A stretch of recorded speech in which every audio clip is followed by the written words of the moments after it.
하나님의 말씀 히브리서 11장 29절에 있는 말씀을 제가 읽겠습니다.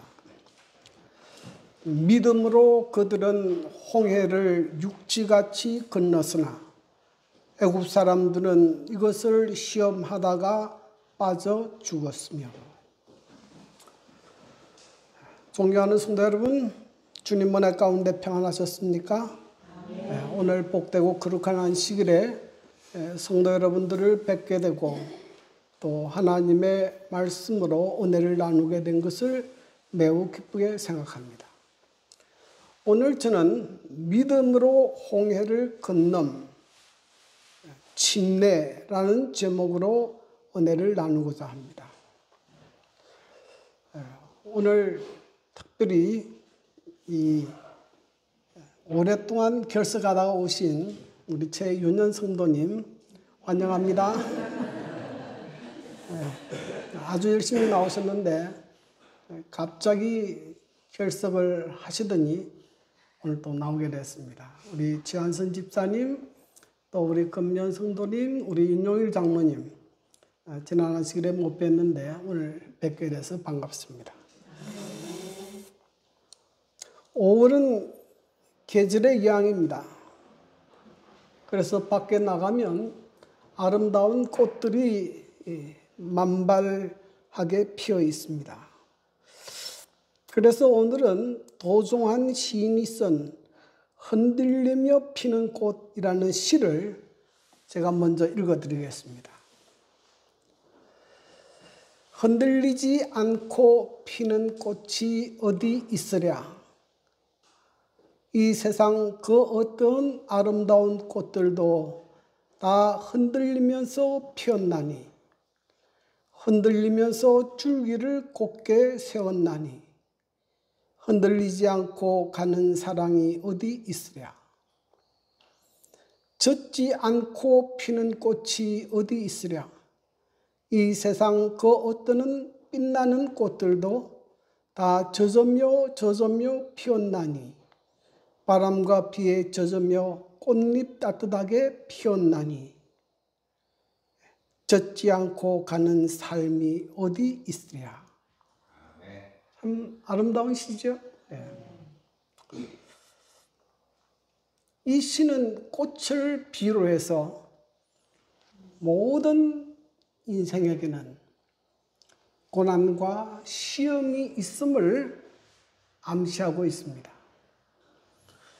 그런데 고난과 시련이 우리에게 다가올 때 그것을 잘 극복하고 아름다운 꽃을 피우는 사람이 있는가 하면 어떤 사람은 그 고난과 시련으로 인해서 절망하고 원망 불평하다가 불행한 인생을 사는 사람도 있습니다.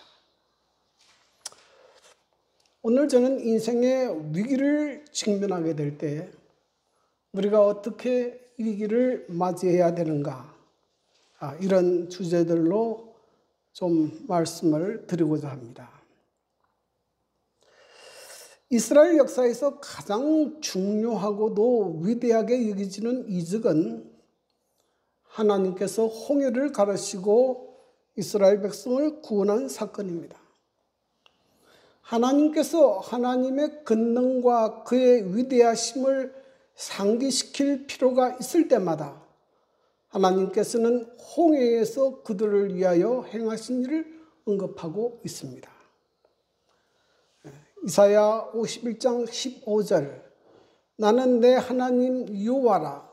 바다를 휘저어서 그 물결을 뒤흔들게 하는 자이니 그의 이름은 만군의 여호와니라. 나훔 1장 4절 그는 바다를 꾸짖어 그것을 말리시며 모든 강을 말리시나니.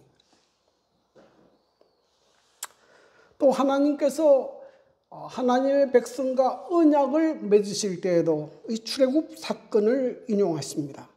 출애굽기 10장 2절 나는 너를 애굽 땅 종되었던 집에서 인도하여 낸 내 하나님 여호와니라.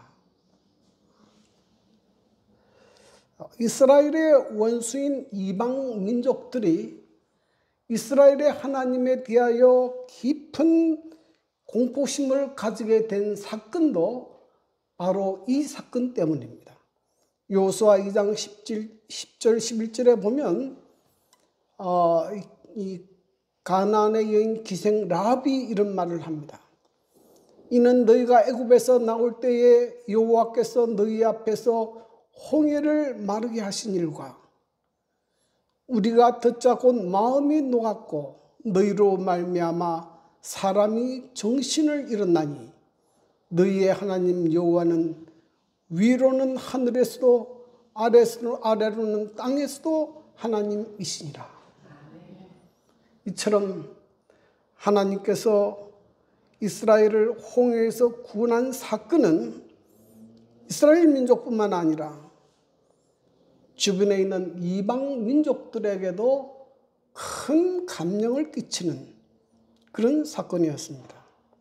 오늘 저는 이스라엘을 홍해에서 구원하신 이 사건을 통해서 하나님께서 우리에게 주시는 영적인 교훈을 찾고자 합니다. 우리가 출애굽 사건에서 배울 수 있는 첫 번째 교훈은 하나님께서는 우리를 홍해의 광야의 길로 인도하신다는 것입니다.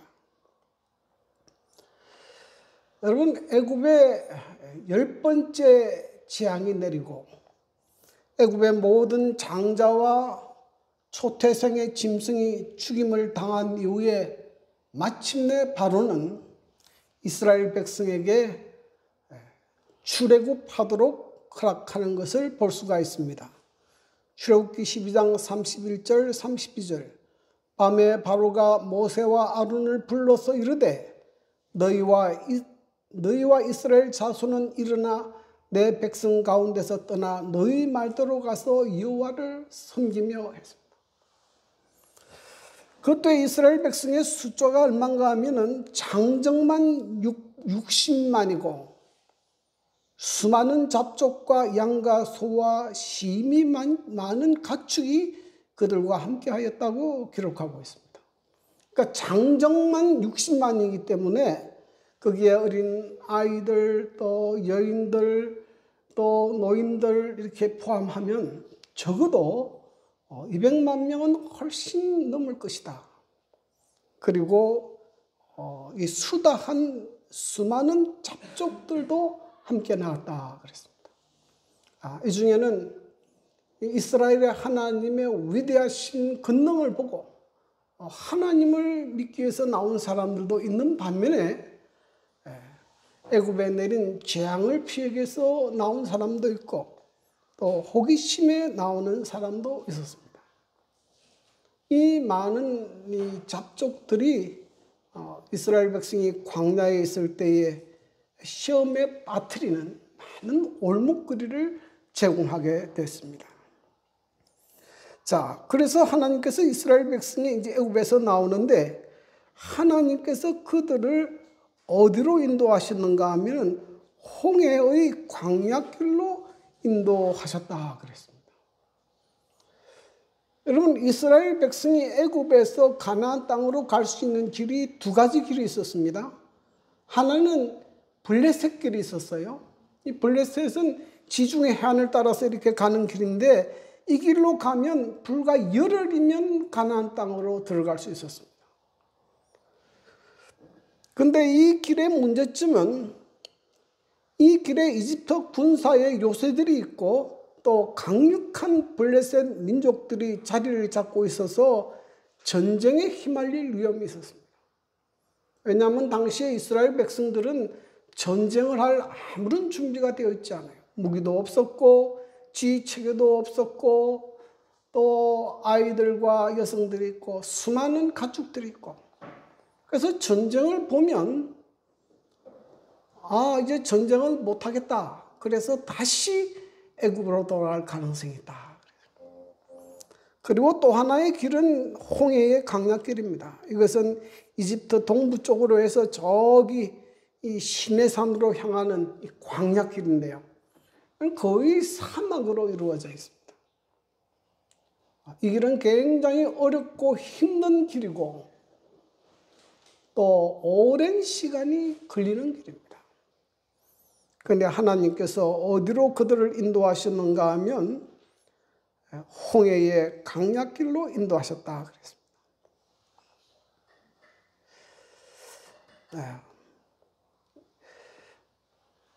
여기에서 이제 많은 그리스도인들이 이 문제에 부딪힙니다. 많은 그리스도인들이 처음 예수를 믿고 나면 그들의 모든 삶이 앞으로는 아주 쉽게 열리고 평탄해지고 아주 좋아질 것으로 기대했는데 그렇지 않고 하나님께서 더 어렵고 힘든 길로 그들을 인도하시는 겁니다. 이것이 이해가 되지 않는 것이에요. 나는 예수를 믿고 나면 이제 더 좋아질 것으로 기대했는데 그렇지 않고 더 어렵고 힘든 길로 갑니다. 왜 하나님께서 우리를 홍해의 강약길로 인도하실까? 여러분 어떻게 생각하십니까?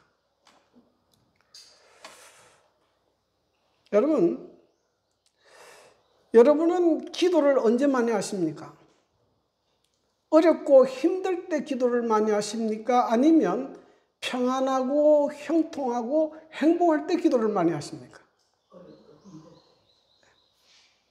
대부분 어렵고 힘들 때 기도합니다.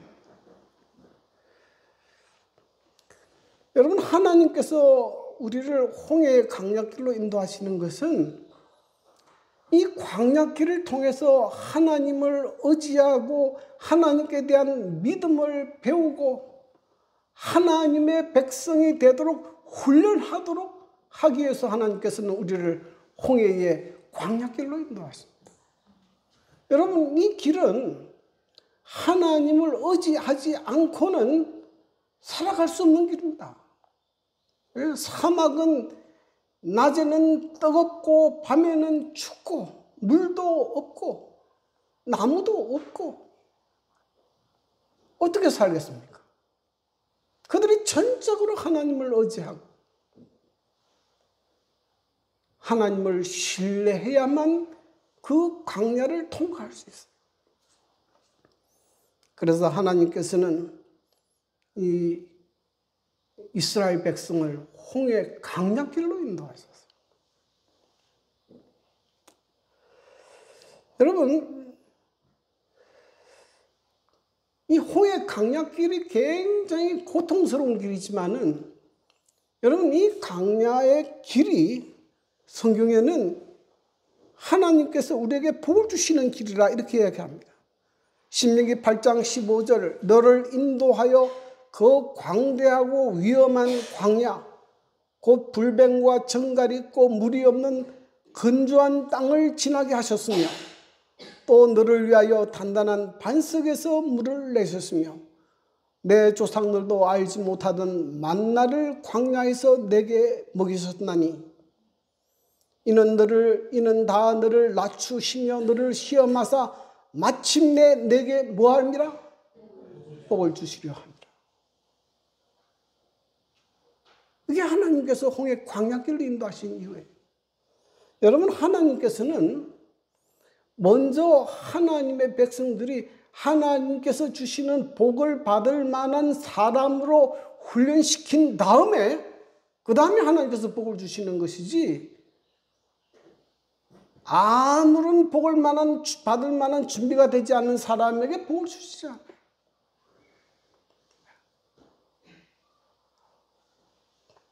우리는 눈에 보이는 물질을 중요하게 생각하지만 하나님께서는 우리의 삶에 가장 중요한 것을 믿음으로 보십니다. 그런데 그 믿음은 광야가 아니고는 배울 수가 없어요. 배울 수가 없습니다. 저도 처음에 회심하고 예수를 믿고 이제 믿음으로 사는데 내가 기대하는 삶이 아니에요. 점점 어려운 일이 많이 생겨요. 그런데 어려운 일이 많이 생기니까 뭐 하게 됩니까? 기도하게 돼요.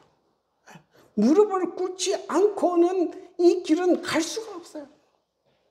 기도하고 하나님께서 우리의 기도를 응답받고 기도하고 응답받고 이러면서 뭐가 생기는 것입니까? 믿음이 생기는 것이고 이러면서 우리가 하나님의 말씀대로 사는 것을 배우는 것입니다. 배우는 것입니다. 그리고 난 다음에 내가 비로소 깨닫게 된 것은 이 길이 하나님께서 내게 주시는 가장 유익한 길이요. 축복의 길이구나. 그걸 제가 요즘에 느끼게 됐어요. 여러분 성경에 이런 말이 있습니다. 잠언 16장 25절 어떤 길은 사람의 보기에 바르나 필경없느니라 사망의 길이니라. 사람의 보기에 좋고 화려하고 멋있는 길.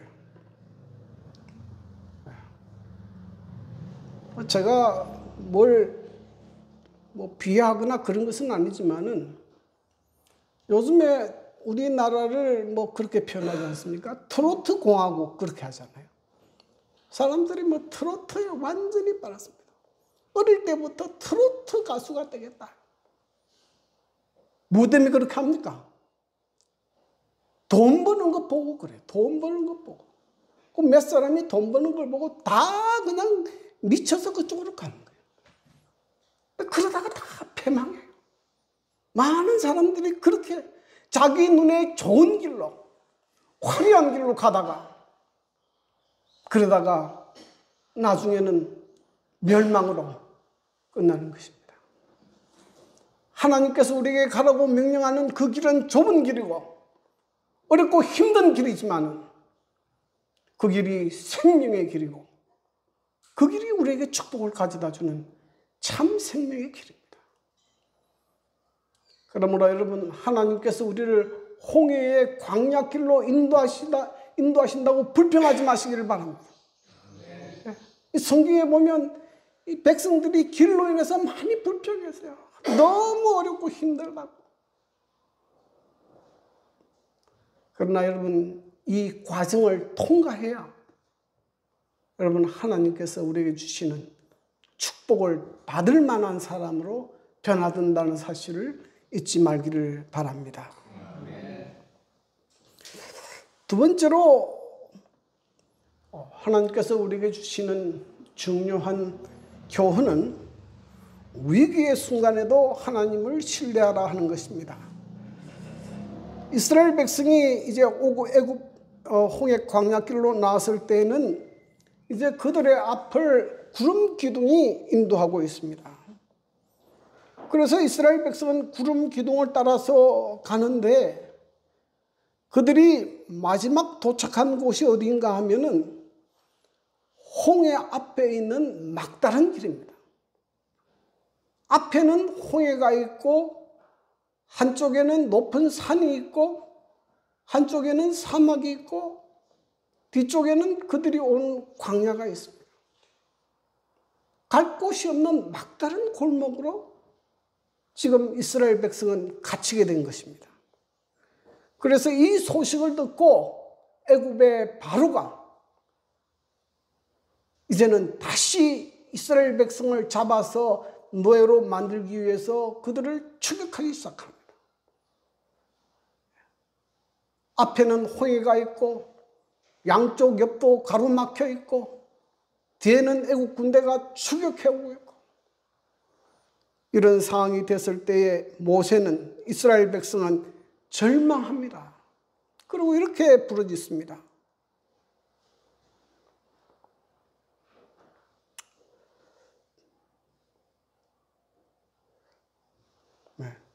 이게 재림교회 주석에 이렇게 표현합니다. 인간적인 눈으로 볼 때 그들의 공경은 희망이 없어 보였다. 동쪽으로는 바다가 막혀 있고 남쪽으로는 험한 산이 놓여 있으며 서쪽으로는 울퉁불퉁한 사막이고 북쪽에는 애국 군대가 그들을 추격해 오고 있어서 그들은 아마도 도망하는 것이 불가능하다고 결론을 내렸을 것이다. 게다가 이스라엘은 무장도 하지 않았으며 전쟁을 할 준비가 되어 있지 않았다. 결정적으로 그들은 하나님의 능력과 보호를 신뢰하기를 아직 배우지 못하고 있었다. 거의 지금 절망적인 상황이라고 그들은 판단했습니다. 그래서 그들이 말하기를, 그들이 모세에게 이르되 애굽에 매장지가 없어서 당신이 우리를 이끌어내어 이 강야에서 죽게 하느냐? 어찌하여 당신이 우리를 애굽에서 이끌어내어 우리에게 이같이 하느냐? 지도자 모세를 향해서 원망하고 불평하고 절망하고 낙담하고 있었습니다. 이때 하나님께서 모세를 통해서 주시는 기별이 이것입니다. 출애굽기 14장 13절 14절 모세가 백성에게 이르되 너희는 두려워하지 말고 가만히 서서 여호와께서 오늘날 너희를 위하여 행하시는 구원을 보라. 너희가 오늘 본 애굽 사람을 영원히 다시 보지 아니하리라. 이게 하나님께서 첫 번째 하시는 말씀은 두려워하지 말라는 것이에요. 위기를 당했다고 해서, 죽을 것 같다고 해서 두려워하지 말라.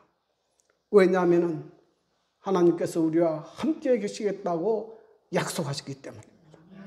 이사야 41장 10절 두려워하지 말라. 내가 너와 함께 함이니라. 놀라지 말라. 나는 내 하나님이 됨이니라. 시편 56편 3절 내가 두려워하는 날에는 주를 의지하리라. 그래서 여러분, 하나님께서 함께 하심을 믿는 사람은 절망하거나 낙담하지 않아요. 그러므로 하나님께서 함께 하심을 믿게 되기를 간절히 바랍니다. 우리가 잘 아는 복음 송가 가운데 주님 손잡고 일어서세요 하는 노래가 있습니다. 이 가사를 보면 이렇게 돼 있어요. 왜 나만 겪는 고난이냐고 불평하지 마세요. 고난의 뒤편에 있는 주님이 주신 축복 미리 보면서 감사하세요. 너무 견디기 힘든 지금 이 순간에도 주님이 일하고 계시잖아요. 남들은 지쳐 앉아있을지라도 당신만은 일어서세요. 힘을 내세요.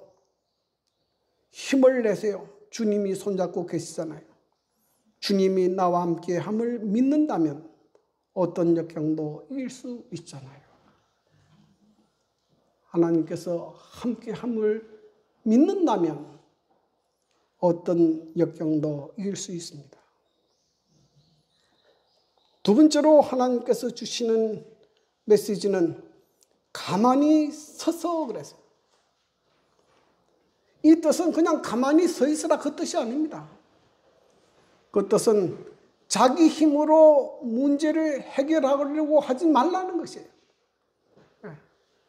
너가 스스로 너의 문제를 해결하려고 하는 것을 멈추라는 것입니다. 그리고 믿음의 눈으로 누구를 바라보라는 것입니까? 하나님을 바라보라. 믿음의 눈으로 하나님을 바라보라. 그리고 세 번째 주는 메시지는 여호와께서 오늘날 너희를 위하여 행하시는 구원을 보라. 구원의 주체는 인간이 아니고 하나님이십니다. 하나님이 하시는 일을 보라는 것입니다. 그리고 그것뿐 아니라 바로 지금 이 순간에도 일하시는 하나님의 역사를 보라는 것입니다. 하나님께서는 자기 백성을 실제적으로 구원하십니다.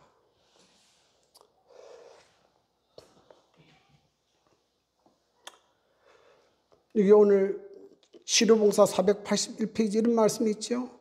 우리의 하늘 아버지께서는 우리가 알지 못하는 수많은 길을 준비해 놓고 계신다. 여러분, 하나님을 경험해 보지도 않고 하나님이 우리를 구원하시는 역사를 체험해 보지 않고 우리가 믿음을 갖는 것은 불가능해요. 그렇지 않습니까? 내가 하나님을 믿으려면 적어도 하나님이 계신 것을 확신하고 하나님께서 나를 구원한 경험이 있어야 믿음이 생길 것인데 그런 경험이 없어요. 그럼 어떻게 뭘 가지고 하나님 믿습니까? 뭘 가지고 하나님 믿어요? 그냥 지식적으로 믿습니까? 그냥 지식적으로 믿는 믿음은 힘이 없어요. 힘이 없어요. 왜 하나님께서 이스라엘 백성을 홍해의 길로 인도하셨는가? 그들로 하여금 하나님의 살아계심과 하나님의 능력을 직접 체험하도록 그렇게 계획하신 것입니다. 여기서 하나님께서 이스라엘 백성들에게 믿음을 가르치는 것입니다. 그러므로 여러분, 우리의 삶의 어떤 위기의 순간이 닥칠 때 두려워하지 말고 절망하거나 낙담하지 말고 우리의 눈을 하나님께 고정하고 여호와께서 오늘날 우리를 향하여 행하시는 구원을 바라보고 경험하는 성도 여러분 되기를 간절히 바랍니다. 이런 경험이 없이는 우리의 삶에 하나님이 살아서 역사하는 그런 것을 믿을 수 없어요.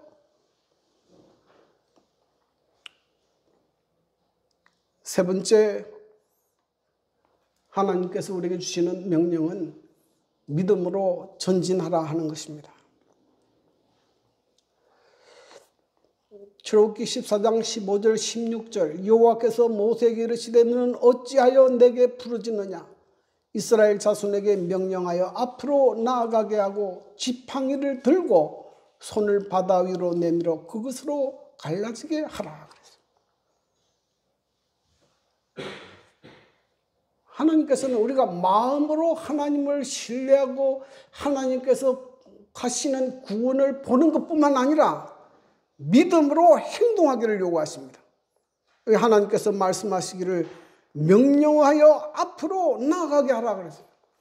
이 앞으로 나아가게 하고 하는 히브리어 단어는 이사우인데 그 뜻은 장막 말뚝을 뽑아 챙긴 후 곧장 전진해 가다 그런 뜻입니다.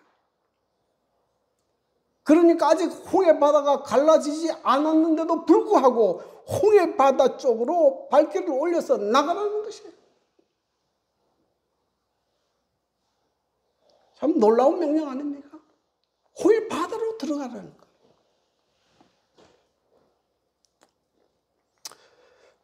부조와 선지자 290페이지에 이런 말씀이 있습니다. 모세가 그들에게 전진하라고 명령했을 때 그들이 주저했더라면 하나님께서는 그들을 위하여 결코 길을 열지 않으셨을 것이다. 저희가 홍해를 육시같이 건넜던 것은 믿음으로였다. 그 행진하여 바닷속으로 들어간 것은 그들이 모세를 통하여 주신 하나님의 말씀을 믿었다는 것을 나타낸다. 하나님께서 이스라엘 백성을 하여금 홍해로 가라고 명령했을 때 그들이 주저하고 가지 않았다면 하나님께서 홍해를 열지 않았을 것이다. 아직도 바다가 푸르르고 갈라지지 않았는데도 불구하고 이스라엘 백성이 홍해를 향하여 나갔다는 것은 정말 놀라운 믿음이에요. 그때 하나님께서 모세를 통해서 바다에 손을 내밀자 하나님께서 바닷물을 이렇게 갈라지게 하셔서 그 길로 이스라엘 자손이 육지같이 바다를 건너가는 놀라운 사건이 벌어지게 된 것입니다.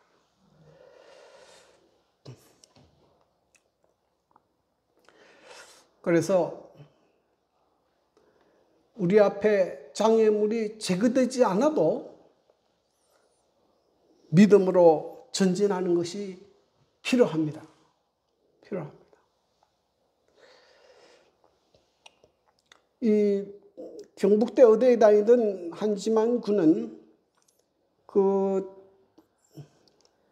학교 재학 중에 안식일에 수업이나 시험을 거부하는 바람에 마지막으로 학교에서 제적 통고를 받았습니다. 그런데 한지만 군 개인 입장으로서는 너무나 억울하지 않습니까? 여러 번 그렇게 찾아가서 교수들에게 호소하고 했음에도 불구하고 그들은 조금도 해주지 않았고 배려해 주지 않았고 그들을 제적으로 처리하게 됐습니다. 그래서 할 수 없이 학교를 상대로 소송을 제기했습니다. 종교적 성의를 지킬 수 있게 해달라는 것입니다. 시험을 치지 않고 수업을 결석했다는 이유로 제적을 시키는 것은 부당하다는 것입니다. 그런데 1심 재판에서는 졌습니다. 대구지방법원에서 졌어요. 그때 이 한지만 군은 굉장히 낙심했어요. 안 되는구나. 학생이 학교를 상대로 어떻게 이기겠습니까? 그런데 내 뒤에 있는 다른 학생들을 위해서 다시 한번 용기를 내야 되겠다. 그래서 고등법원에다가 또 항고를 했습니다. 고등법원에서 이겼어요. 마침내 대법원까지 올라가고 대지법원에서 마침내 한지만 군이 승리하게 됐어요. 이 한지만 군이 승리함으로 재림 교인들이 어떤 학생이라도 안식일에 수업이나 시험 치는 것으로 인해서 불이익을 당하지 않는 길이 열리게 됐어요. 그는 무사히 학교를 졸업했고 올 6월 달에 결혼한다고 청첩장이 왔습니다. 여러분, 우리 앞에 장애물이 있다고 해서 믿음으로 전진하는 것을 중단해서는 안 돼요. 그때에는 길이 열리지 않습니다. 그러므로 우리 앞에 장애물이 있다 하더라도 믿음으로 전진하게 되기를 간절히 바랍니다. 그 성경은 믿음으로 그들은 홍해를 육지같이 건넜다. 믿음으로. 자, 얼마나 놀라운 광경입니까? 바다가 벽처럼 서고 그 가운데로 이스라엘이 육지같이 건넜습니다. 부조와 순자에 이런 말씀이 있습니다. 가끔 그리스도인의 생애는 위험에 둘러싸 보이고 의무를 수행하기 어려운 것처럼 보인다. 앞에는 절막한 파멸이 있고 뒤에는 속박이나 죽음이 있는 것처럼 생각된다. 그러나 하나님의 음성은 앞으로 나아가라고 분명하게 말씀하신다. 우리는 비록 우리의 눈으로 어두움을 꿰뚫어 볼 수 없고 우리 발이 찬 물결을 느낄지라도 이 명령에 뭐 해야 된다?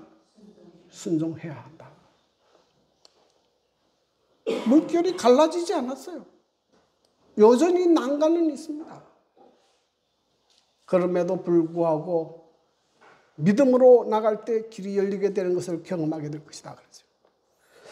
모든 불확실한 그림자가 사라지고 실패나 패배의 위임이 없어질 때까지 순종을 미루는 자들은 결코 순종하지 못할 것이다. 불신은 장애물이 제거되고 우리의 길을 똑똑히 볼 때까지 기다리자고 속삭이나 신앙은 용기 있게 모든 것을 바라고 모든 것을 믿고 앞으로 전진하라고 촉구한다.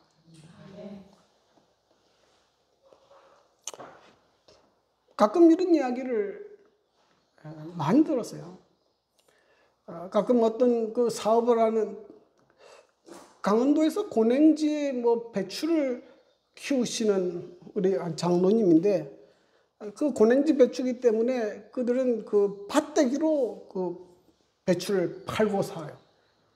근데 하필이면 그 사러 온 사람이 안식일에 그걸 사러 왔습니다. 그래서 이 장로님이 안식일에 그 뭐 사고 팔고 못 하잖아요. 그분이 그걸 이제 계약을 안 했습니다. 계약을 안 하고 나니까 걱정이 되죠. 이 많은 배추를 다 어떻게 팔까? 아니, 이걸 이제 도매로 넘겨야 되는데 그 사람하고 계약이 안 됐으니 이걸 어떻게 할까? 고민을 했는데 갑자기 고냉지 배추값이 확 올라버렸어요. 이게 품귀 현상이 일어나가지고 그리고 그것보다 훨씬 더 비싼 값으로 다 팔게 됐다. 그런 내용이 그때 교회 지남에 한번 나왔던 것 같아요. 우리 앞에 믿음으로 갈 때에 난간이 있습니다. 난간이 없는 거 아니에요. 난간이 있다 하더라도 믿음으로 전진하시게 되기를 간절히 바랍니다. 그때는 우리 앞에도 홍해가 갈라지는 경험을 할 수 있게 될 것입니다. 왜 그것이 중요한가 하면요. 이런 믿음이 없이는 마지막에 최후의 환난을 통과하고 승리할 수가 없어요. 승리할 수 없습니다. 그래서 하나님께서 가장 귀하게 보는 것은 우리의 믿음이에요. 믿음.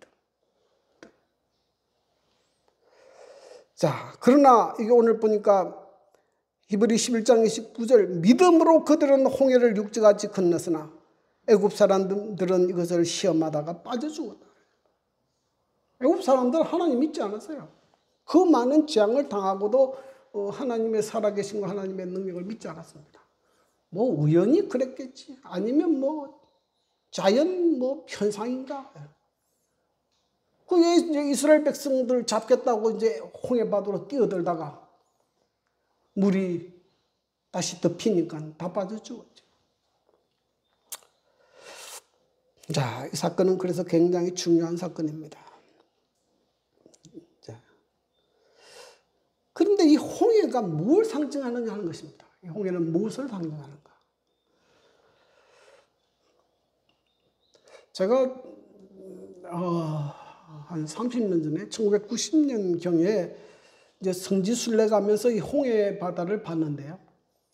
저는 홍해 바다가 붉을 줄 알았는데 붉은 게 아니고 아주 푸른 피치빛깔을 띠고 있더라고요. 그런데 왜 홍해라고 했을까? 찾아보니까 여름에 온도가 올라가고 그래서 적조 현상이 일어나면 그 바다가 붉어진다 그래요. 그래서 홍해라 그렇게 불렀다고 합니다. 이 홍해는 무엇을 상징하는가? 이것은 그리스도께서 피 흘려 죽으신 죽음의 영역을 상징합니다. 이곳에서 바로와 그 군대가 멸절된 것은 예수님의 십자가의 죽으심으로 사단과 그 모든 세력이 멸망할 것임을 보여주는 사건입니다. 그러면 히브리 2장 14절 사망으로 말미암아 사망의 세력을 잡은 자 곧 마귀를 없이 하시며 그러면 이스라엘이 홍해를 건너서 구원 얻은 것은 무엇을 상징하는가?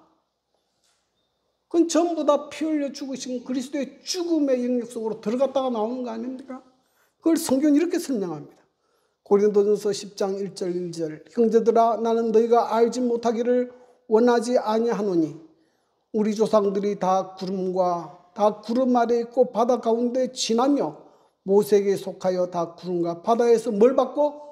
침례를 받고. 이것이 침례를 의미하는 것이에요.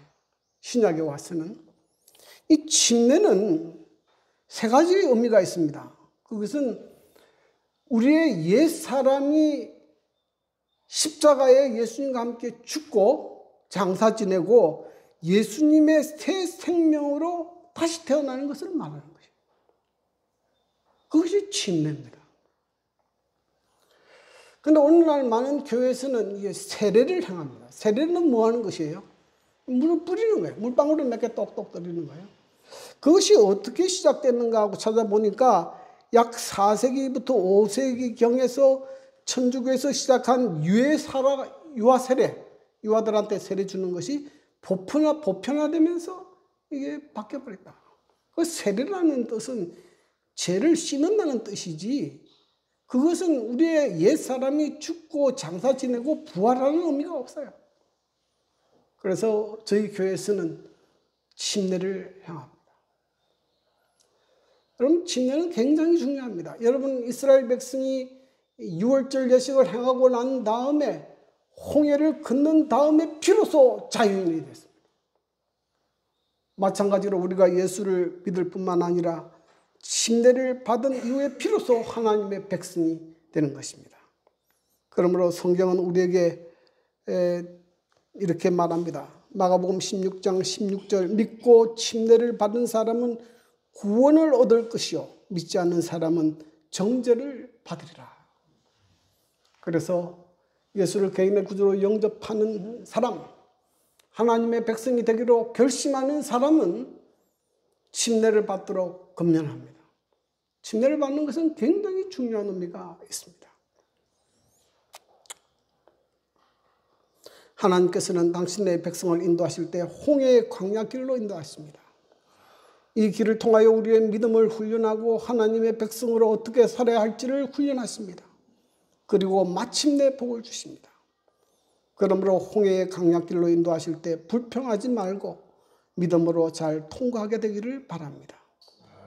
그리고 위기에 직면할 때 낭망하거나 자벌하지 말고 믿음의 눈으로 하나님을 바라보시기를 바랍니다. 그때 우리는 하나님이 행하시는 구원을 경험할 수 있습니다. 그리고 믿음으로 전진해야 합니다. 모든 난간이 사라질 때까지 기다리지 말고 난간이 있어도 믿음으로 전진해야 합니다. 그때 우리의 믿음의 삶을 가로막고 있는 홍해가 갈라지는 기쁨을 체험하게 될 것입니다. 이런 모든 은혜가 우리 모든 성도들에게 있게 되기를 바라면서 말씀을 줄이겠습니다.